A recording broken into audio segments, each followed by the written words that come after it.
चलिए शुरू करते हैं मिसलेनियस। इसमें कुछ इंपॉर्टेंट टॉपिक्स हैं, वो कवर करते हैं फटाफट। सबसे पहले डिगी Yatra facility for the 9 airports. तो क्या हुआ कि जो यूनियन मिनिस्टर है for the civil aviation, Shri, इनका नाम क्या है ये याद कर लेना भाई साहब। ऑन दी सितंबर 6 2024 को इनोग्रेट किया उन्होंने, क्या, डिगी Yatra facility for 9 airports at the Visakhapatnam. तो 9 एयरपोर्ट के लिए किया गया है, ये बात ध्यान रखिएगा, ठीक है।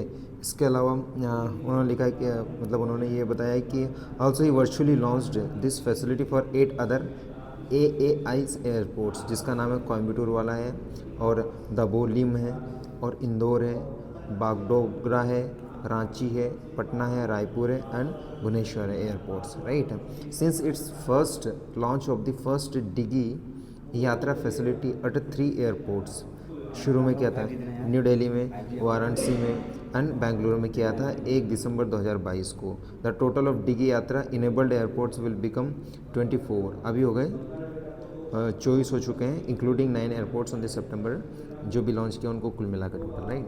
तो याद रखिएगा, इंपॉर्टेंट कुछ याद। अब देखिए 27 national conference on e governance हुआ था। तो open network for digital commerce has been awarded the prestigious gold award under the category of the application of the emerging technology for the providing the citizen-centric service in the national award for e-governance, ठीक है, during the 27th national conference on the e-governance, right। The award ceremony held 3 सितंबर को मुंबई में हुआ था ये, and today की conference हुई थी जिसकी थीम थी विकसित Bharat secure and sustainable, right, and E services delivery. ये थीम इंपॉर्टेंट है, इसको याद कर लो, पूछा जा सकता है। और इसके अलावा मुझे लगता है कुछ इंपॉर्टेंट है, आगे चलिए। IPEF elected India as a vice chair of supply chain council. तो क्या है कि 31 जुलाई 2024 की बात है, India has been elected as the vice chair of the supply chain council under the Indo Pacific economic framework, right. ये important है कि किसके लिए किया गया है इंडिया को, क्या इसके लिए किया गया, इस बॉडी का नाम दे देंगे और पूछ लेंगे कि इंडिया को किया गया या नहीं किया गया, फिर कौन से देश को किया गया, तो याद रखिएगा।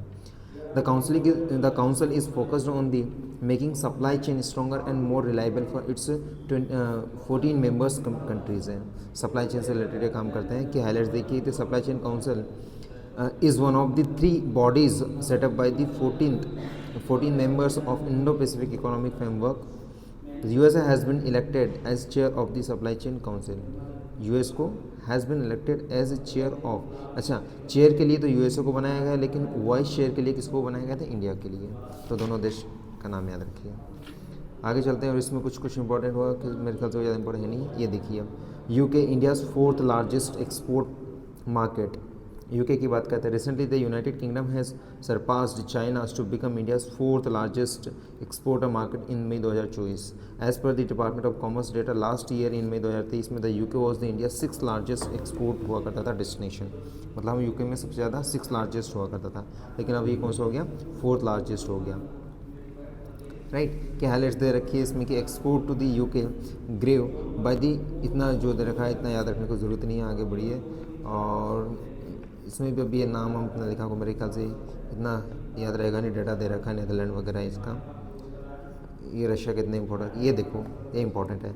इंडिया टॉप 3 एक्सपोर्ट डेस्टिनेशन, हम सबसे ज़्यादा कहाँ पर एक्सपोर्ट करते हैं, हम करते हैं यूनाइटेड स्टेट्स, फिर यूएई में करते हैं, ठीक है, यूनाइटेड अरब इमिरेट्स में करते हैं, एंड नीदरलैंड में करते हैं, right. India top import destination, हम सबसे ज़्यादा कहाँ से इंपोर्ट करते हैं, चाइना। चाइना के साथ अब बहुत ज़्यादा कॉन्फ्लिक्ट चलता है, लेकिन हम इंपोर्ट भी सबसे ज़्यादा वहीं से करते हैं, फिर रशिया के साथ और फिर यूएई के साथ। देखो यूएई जो है वो इंपोर्ट में 3rd नंबर पे आ रहा है, और एक्सपोर्ट की बात करें तो 2nd में आ रहा है, ये पॉइंट याद रखिएगा। इंडिया का largest trading partner in financial year 24 में कौन है, तो देखिए according to data, latest data from the global trade research initiative, ठीक है, China has been emerged as the India largest trading partner in the fiscal year of 2023-24 में। Question आ सकता है कि 2023-24 में कौन सा लार्जेस्ट ट्रेडिंग पार्टनर है, तो चाइना, याद रखिएगा, ठीक है। इसका इतने बिलियन का डॉलर का ये हुआ है, ठीक है, डेटा वगैरह है कि हाईलाइट्स वगैरह इसमें भी कुछ बोला है कि India's export to China rose by the impressive 8.7% to the $16.67 billion in the last fiscal year में, इतना हुआ है, ठीक है। आगे देखते हैं, कुछ डेटा दे रखा है, सेशन डेटा को याद रहने वाला होता नहीं है, अपार्ट फ्रॉम द चाइना, ये वाला देख लो, the USA and the United Arab Emirates emerge as India third largest trading partner in 2023-24 में, विद टोटल ट्रेड ऑफ इतना दे रखा है $83.6 बिलियन का। Top trading partners of India कौन कौन सा है? कंट्री देखिए, सबसे पहले चाइना है, फिर यूएसए है, चाइना के साथ सबसे ज़्यादा हमारा ट्रेड होता है, यूएसए के साथ, फिर यूएई के साथ, फिर रशिया के साथ, फिर सऊदी अरेबियन, सिंगापुर के साथ। अब वर्ल्ड पावर क्लॉक देखिए, वर्ल्ड पावर्टी क्लॉक देखिए, ये क्या है कि recently the latest data from the world poverty clock reveal that India has manage to bring down the extreme poverty होती है below the 3% of its population, 3% of its population, बहुत बड़ी extreme population, मतलब एक्सट्रीम जो poverty वो 3% के आसपास है हमारे टोटल पॉपुलेशन के। This is one of the most significant global development towards the completion the SDG 1, मतलब किससे संबंधित है? ये पावर्टी से संबंधित है, ठीक है। SDG 1 है जो हमारा पावर्टी से संबंधित है, और हंगर से दूसरा वाला है, ठीक है। तो अगर हमने इसमें इंप्रूवमेंट किया, इसका मतलब क्या है? SDG 1 में हमने इंप्रूवमेंट किया of eradicating the poverty set by the United nation 2030 तक, राइट। SDG 2015 में आया था ना, हाँ बिल्कुल, ये 15 साल के लिए था, 2015 में आया था। कि हाईलाइट्स देखो, the clock has been taken a daily income limit of this, इतना दे रखा डिफाइंड पावर्टी, उन्होंने इतना बोला था, इतने डॉलर वगैरह है, उसको डिफाइन एक्सट्रीम पावर्टी का बोला गया था। नोट ये इस करके लिखा है, याद रहे तो अच्छी बात है, नहीं रहे तो कोई बात नहीं, इतना ये डेटा दे रखा है, इतना याद नहीं रहेगा, बस यही कितने परसेंट होगा इंडिया के पर्सपेक्टिव में याद रख लेना, ठीक है। 2000 इसमें इतना था, लाइक 2022 में इतना था और 2024 में इतना था। About the world poverty clock क्या है? The world poverty clock provides the real time poverty forecast until 2030 for the almost every country in the world, मतलब ये रियल टाइम पावर्टी का डेटा देता है, ठीक है। डेवलप्ड बाई किसके द्वारा किया जाता है? ये वर्ल्ड डेटा लैब के द्वारा किया जाता है। एंड किसके द्वारा बनाया गया है?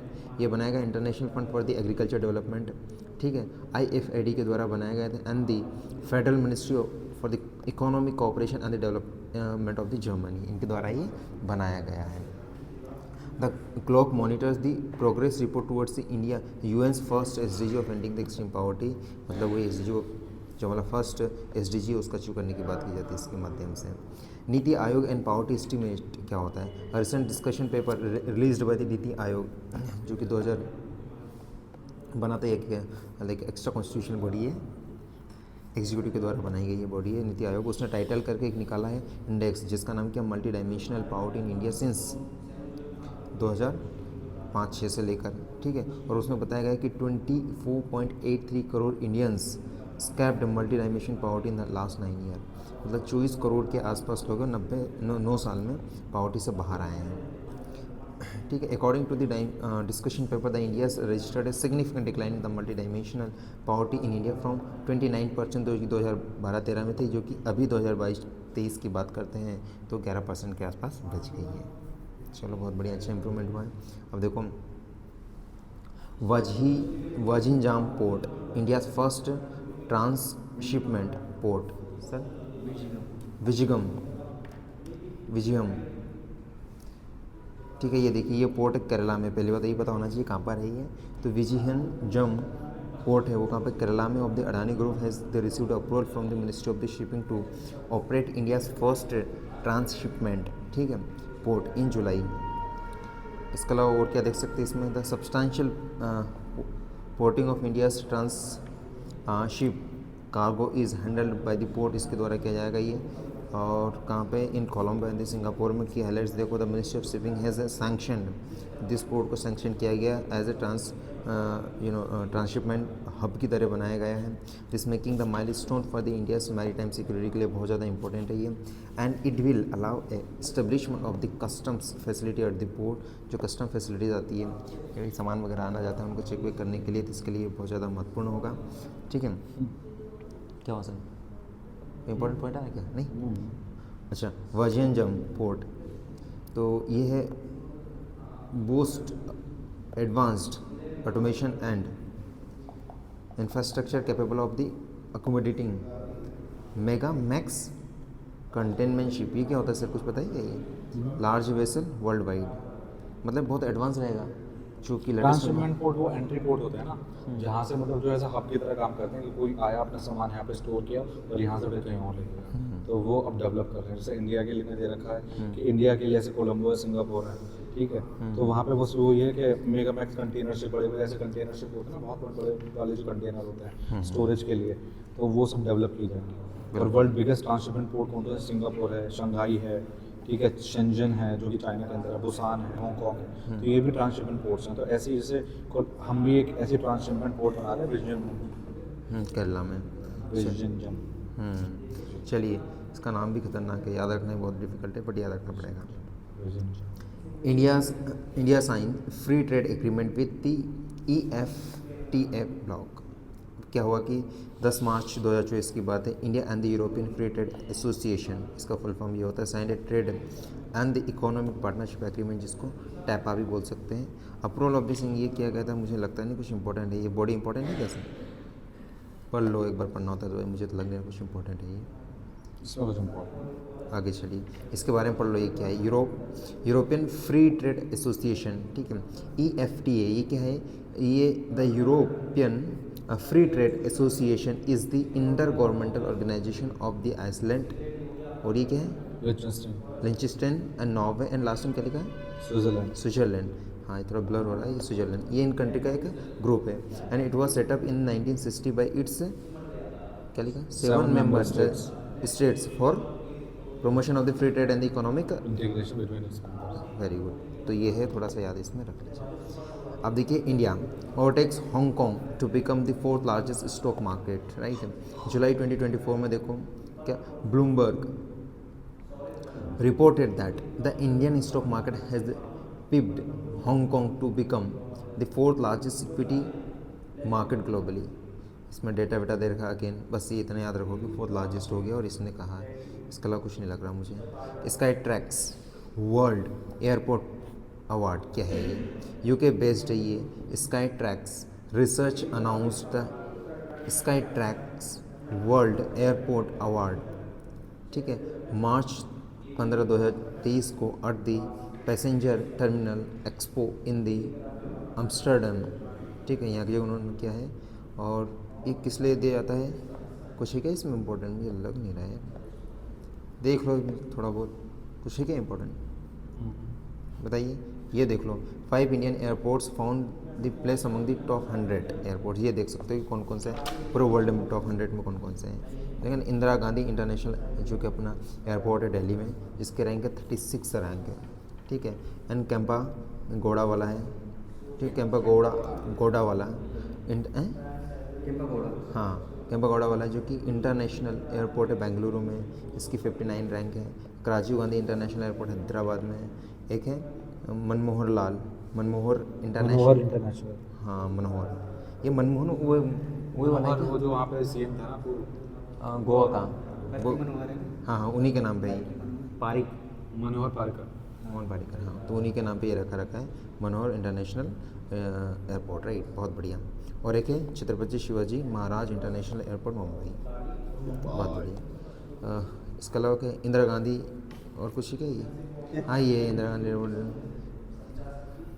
कैंपा गौड़ा, ये है, सारे अपने नाम देख लिए, ये तो बाकी तो हो गया मेरे ख्याल से। चलिए ठीक है।